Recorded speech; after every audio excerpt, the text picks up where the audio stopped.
Student learner YouTube চ্যানেলে তোমাদের সকলকে স্বাগত জানাই। আজ আমাদের আলোচ্য বিষয় চতুর্থ শ্রেণীর গণিত বিষয়ের থার্ড সামারিভ এক্সাম অর্থাৎ তৃতীয় পর্যায়ক্রমিক মূল্যায়নের একটা উত্তর সহ নমুনা প্রশ্নপত্র নিয়ে। ফুল মার্কস তোমাদের থাকবে 50, সময় থাকবে 1 ঘন্টা 30 মিনিট। সরাসরি স্ক্রিনে তোমরা উত্তর সহ নমুনা প্রশ্নপত্রটা দেখতে পাচ্ছ। 1. সঠিক উত্তরে টিক চিহ্ন দাও। 1 × 10 = 10। ক 5, 10, 15, 20, 25কে 5-এর বলা হয় গুণনীয়ক, গুণিতক না উৎপাদক? সঠিক উত্তর হবে গুণিতক। খ 4-এর গুণনীয়কের সংখ্যা 1টি, 2টি না 3টি? সঠিক উত্তর হবে 3টি। গ 6-এর উৎপাদকগুলি হলো 1, 2, 3, 6, 6, 12, 18, 24 না 1, 2, 3, 4, 5, 6? সঠিক উত্তর হবে 1, 2, 3, 6। ঘ 2 ও 6-এর লঘিষ্ঠ সাধারণ গুণিতকটি হলো 2, 3 না 6? সঠিক উত্তর হবে 2। ইঙ সবচেয়ে ছোট যৌগিক সংখ্যাটি হলো 1, 2 না 4? সঠিক উত্তর হবে 2। চ কোনো সংখ্যার এককের ঘরের অঙ্ক শূন্য হলে বোঝা যায় যে সংখ্যাটি কেবলমাত্র 10 দ্বারা বিভাজ্য, 2, 5 10 দ্বারা বিভাজ্য না 2, 4 10 দ্বারা বিভাজ্য? সঠিক উত্তর হবে 2, 5 10 দ্বারা বিভাজ্য। ছ একটি ত্রিভুজের 3টি বাহুর পরিমাপ হলো 4 সেমি, 5 সেমি ও 5 সেমি। বাহুভেদে ত্রিভুজটিকে বলা হয় সমদ্বিবাহু ত্রিভুজ, সমবাহু ত্রিভুজ না বিষমবাহু ত্রিভুজ? সঠিক উত্তর হবে সমদ্বিবাহু ত্রিভুজ। বর্গীয় জ ইট আকারের ঘনবস্তুকে বলা হয় ঘনক, সমকোণী চৌপল না গোলক? সঠিক উত্তর হবে সমকোণী চৌপল। ঝ সরল অঙ্কে মান নির্ণয়ের সময় যোগ, বিয়োগ ও ভাগ থাকলে সবশেষে কাজ হয় ভাগের, যোগের না বিয়োগের? সঠিক উত্তর হবে বিয়োগের। পিটপালিঙ্গ 6 প্যাকেট বিস্কুটের দাম 4 প্যাকেট বিস্কুটের দামের চেয়ে কম, বেশি না সমান হবে? সঠিক উত্তর হবে বেশি হবে। 2 শূন্যস্থান পূরণ করো। 1 × 10 = 10। ক একটি অর্ধেক কাটা লেবুর একটি তল সমতল ও অপর তলটি হলো ড্যাশ। এখানে শূন্যস্থানে বসবে বক্রতল। খ আয়তক্ষেত্রাকার পিচবোর্ডের যে ধার বেশি লম্বা তাকে ড্যাশ বলে। এখানে শূন্যস্থানে বসবে দৈর্ঘ্য। গ যে ত্রিভুজের 3টি বাহুর দৈর্ঘ্য অসমান তাকে ড্যাশ ত্রিভুজ বলে। এখানে শূন্যস্থানে বসবে বিষমবাহু। ঘ একটি ত্রিভুজের 3টি ধার, এই ধারগুলিকে বলা হয় ড্যাশ। এখানে শূন্যস্থানে বসবে বাহু। ইঙ 49 এর মৌলিক উৎপাদকটি হলো ড্যাশ। এখানে শূন্যস্থানে বসবে 7। চ মৌলিক সংখ্যাও নয় আবার যৌগিক সংখ্যাও নয় এমন একটি সংখ্যা হলো ড্যাশ। এখানে শূন্যস্থানে বসবে 1। ছ 9 দিয়ে বিভাজ্য সংখ্যা সর্বদা ড্যাশ দিয়ে বিভাজ্য। এখানে শূন্যস্থানে বসবে 3। বর্গীয় জ 12 এর সবচেয়ে বড় উৎপাদকটি হলো ড্যাশ। এখানে শূন্যস্থানে বসবে 12। ঝ ZA YB XC WD এটার পরবর্তী বিন্যাসটি কি হবে?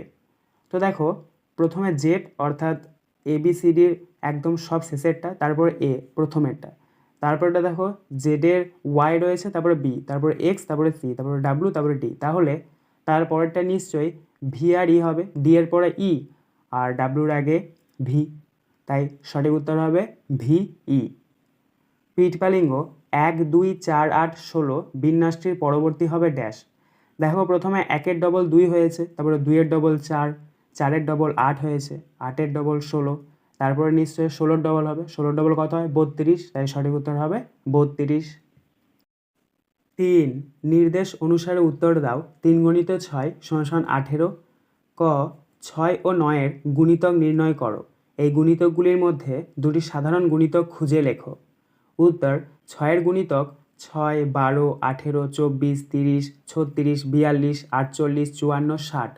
9-এর গুণিতক 9, 18, 27, 36, 45, 54, 63, 72, 81, 90। তার নিচে লিখবে 6 ও 9-এর দুটি সাধারণ গুণিতক 18 ও 36। সাধারণ গুণিতক হচ্ছে যেটা দু জায়গায় থাকবে, অর্থাৎ 6-এও থাকবে এবং 9-এও থাকবে। খ 7 ও 9-কে কি যমজ মৌলিক সংখ্যা বলা যেতে পারে? যুক্তিসহ উত্তর দাও। উত্তর না, কারণ 7-এর পরে 9 বিজোড় সংখ্যা কিন্তু মৌলিক সংখ্যা নয়। গ 8 ও 9কে কি পরস্পর মৌলিক সংখ্যা বলা যেতে পারে? যুক্তিসহ উত্তর দাও। উত্তর, হ্যাঁ বলা যায়, কারণ এদের গসাগু হচ্ছে 1। ঘ 1 ও 15 এর মধ্যবর্তী মৌলিক সংখ্যাগুলি লেখো। উত্তর, 2, 3, 5, 7, 11, 13। ইঙ সরল করো 27 বিয়োগ দ্বিতীয় ব্র্যাকেট 9 যোগ 2 গণিত প্রথম ব্র্যাকেট 8 বিয়োগ 3 প্রথম ব্র্যাকেট ক্লোজ দ্বিতীয় ব্র্যাকেট ক্লোজ। তো এটাকে তোমাদেরকে সরল করতে হবে। প্রথমে প্রথম ব্র্যাকেটের কাজ, তারপরে দ্বিতীয় ব্র্যাকেটের কাজ। তো তোমরা 27 আছে 27 লিখবে, বিয়োগ আছে বিয়োগ, দ্বিতীয় ব্র্যাকেট আছে দ্বিতীয় ব্র্যাকেট, 9 আছে 9, যোগ আছে যোগ, 2 আছে 2, তারপর গুণ চিহ্ন আছে। 8 থেকে 3 বিয়োগ করলে কত হয়? 5, তাহলে 5 বসাবে, দ্বিতীয় ব্র্যাকেট ক্লোজ। তার নিচে আবার সমান চিহ্ন, 27 আছে 27 লিখবে, বিয়োগ আছে বিয়োগ, দ্বিতীয় ব্র্যাকেট দেবে, 9 আছে 9, যোগ আছে যোগ, 2 এর সঙ্গে 5 এর গুণ করলে 10, তাহলে 10 লিখবে, দ্বিতীয় ব্র্যাকেট ক্লোজ। তার নিচে আবার সমান চিহ্ন দেবে, 27 আছে 27 লিখবে, বিয়োগ আছে বিয়োগ, 9 আর 10 যোগ করলে কত হয়? 19, তাহলে 19 লিখবে। তার নিচে আবার সমান চিহ্ন দেবে, তো 27 থেকে 19 বিয়োগ করলে কত হয়? 8, তাহলে 8 লিখবে। তাহলে এখানে আমাদের নির্ণয় সরল ফল বেরোলো 8।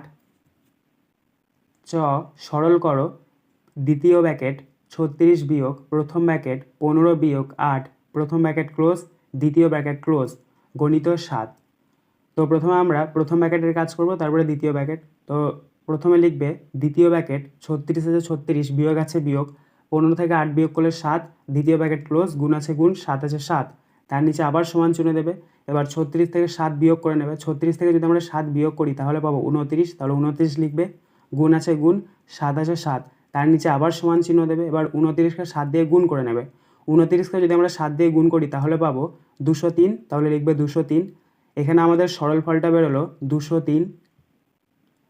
4 নিচের প্রশ্নগুলির উত্তর দাও। 4 গণিত 3 = 12। ক 27 ও 30 এর গুণনীয়ক বা উৎপাদকগুলি নির্ণয় করো। 27 ও 30 এর সাধারণ গুণনীয়ক বা উৎপাদকগুলি খুঁজে লেখো। এই সাধারণ গুণনীয়ক বা উৎপাদকগুলির মধ্যে যেটি সবচেয়ে বড় সেটি লেখো। উত্তর, 27 এর গুণনীয়ক 1, 3, 9, 27। তার নিচে লিখবে 30 এর গুণনীয়ক 1, 2, 3, 5, 6, 10, 15, 30। তার নিচে লিখবে 27 ও 30 এর সাধারণ গুণনীয়ক = 1 আর 3। কারণ দেখো 27 আর 30 এর মধ্যে শুধুমাত্র 1 আর 3টাই কমন যাচ্ছে। তার নিচে লিখবে সবচেয়ে বড় গুণনীয়ক হলো 3। খ জলপাইগুড়ি জেলা স্কুলের 252 জন ছাত্রকে কোচবিহার রাজবাড়ি ভ্রমণে নিয়ে যাওয়া হবে। প্রতি বাসে 36 জন করে ছাত্রকে নিয়ে যাওয়া হলে মোট কটি বাসে সমস্ত ছাত্রকে নিয়ে যাওয়া হবে তা মৌলিক উৎপাদকের সাহায্যে হিসাব করো। উত্তর, এটাকে তোমাদেরকে ভাগ করতে হবে, অবশ্যই মৌলিক উৎপাদকের বিশ্লেষণ করে।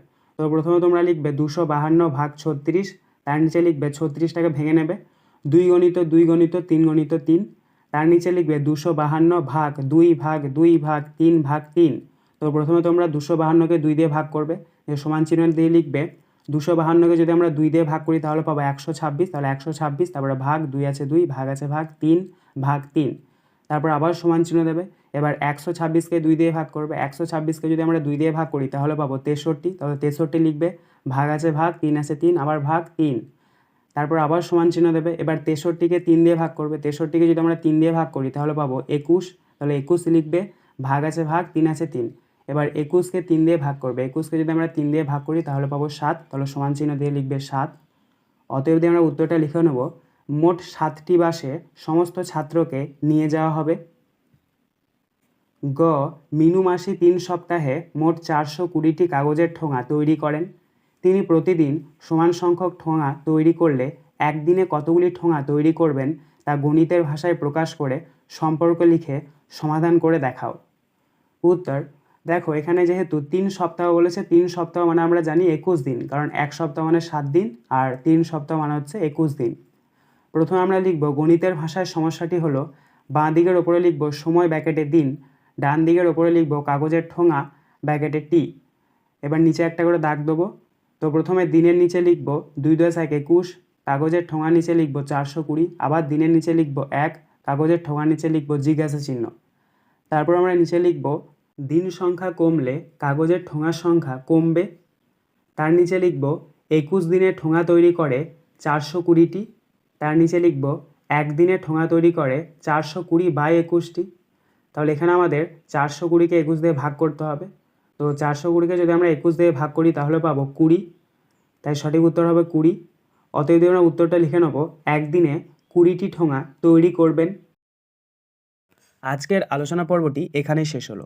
আশা করি ভিডিওটি তোমাদের ভালো লেগেছে। যদি ভালো লাগে একটা করে লাইক করে দিও। সবশেষে তোমাদের কাছে একটাই অনুরোধ, যারা এখনও পর্যন্ত আমাদের চ্যানেলটিকে সাবস্ক্রাইব করে উঠতে পারোনি তারা চ্যানেলটিকে সাবস্ক্রাইব করে পাশে থাকা নোটিফিকেশন বেলকে অল প্রেস করে নিও এই ধরনের নতুন নতুন ভিডিও পাওয়ার জন্য। ধন্যবাদ।